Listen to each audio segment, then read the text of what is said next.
নমস্কাৰ, মই ডক্টৰ মেদিনী। আজি আপোনালোকৰ লগত এবিধ বিশেষ ৰোগৰ কথা আলোচনা কৰিম। ৰোগবিধৰ নাম হৈছে জাপানীজ এনকেফেলাইটিছ। এই ৰোগবিধ প্ৰথম জাপানত 1871 চনত দেখা পোৱা গৈছিলে। তাৰ পাছত ভাৰতৰ তামিলনাডুত 1955 চনত আমি এই ৰোগবিধ দেখা পাইছিলো। আৰু এই ৰোগবিধ বৰ্তমান অসমত অতি ভয়াৱহতাৰ সৃষ্টি কৰিছে। এতিয়া আমি জানিম এই ৰোগবিধ আচলতে কি হয়, কেনেকৈ হয়, ক'ৰ পৰা হয়।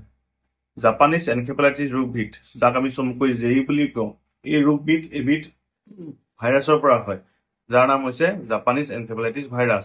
আৰু এই ভাইৰাছবিধ বিভিন্ন ধৰণৰ চৰাই আৰু গাহৰিৰ শৰীৰত বসবাস কৰে।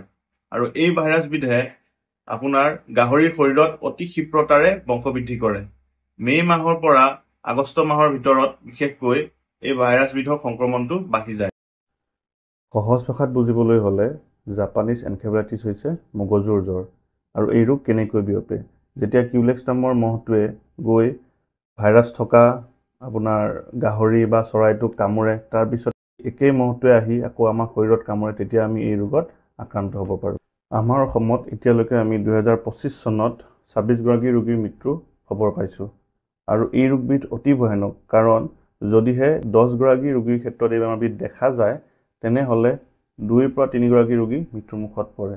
আৰু এই ৰোগবিধ 5 পৰা 9 বছৰ শিশুৰ ক্ষেত্ৰত মৃত্যুৰ হাৰটো বেছি হয়।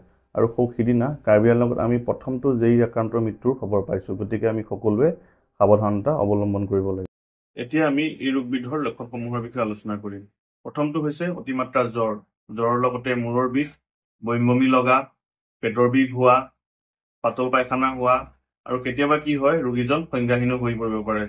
গতিকে আমি অতি সোনকালে ৰোগীজনক ওচৰৰ যি হস্পিটেল আছে তালৈকে আমি নিয়াৰ ব্যৱস্থা কৰিব লাগে।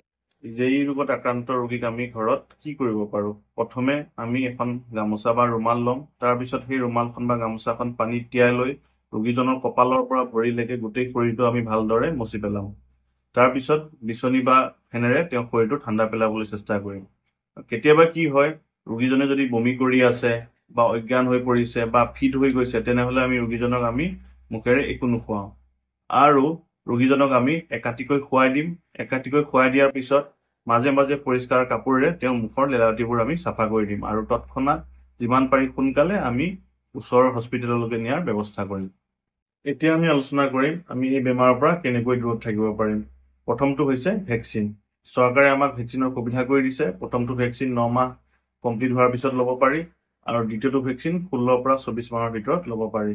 আৰু যদি এই ভেকচিনটো মিছ হৈ যায় কোনোবা শিশুৰ, তেনেহ'লে আমি ঊৰ্ধ্বতম 15 বছৰ বয়সলৈকে এই ভেকচিন দিব পাৰোঁ।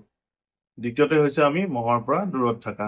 মহৰ পৰা দূৰত থকাৰ উপায় কিছুমান মই আপোনালোকক কৈ দিছোঁ। প্ৰথমটো হৈছে আমি ঘৰৰ চৌপাশে যাতে পানী ক'তো জমা হ'ব নোৱাৰে তাৰ প্ৰতি লক্ষ্য ৰাখিব লাগিব। দ্বিতীয়তে আমি কি কৰিব লাগিব? আঁঠুৱাৰ ব্যৱহাৰ কৰিব লাগিব।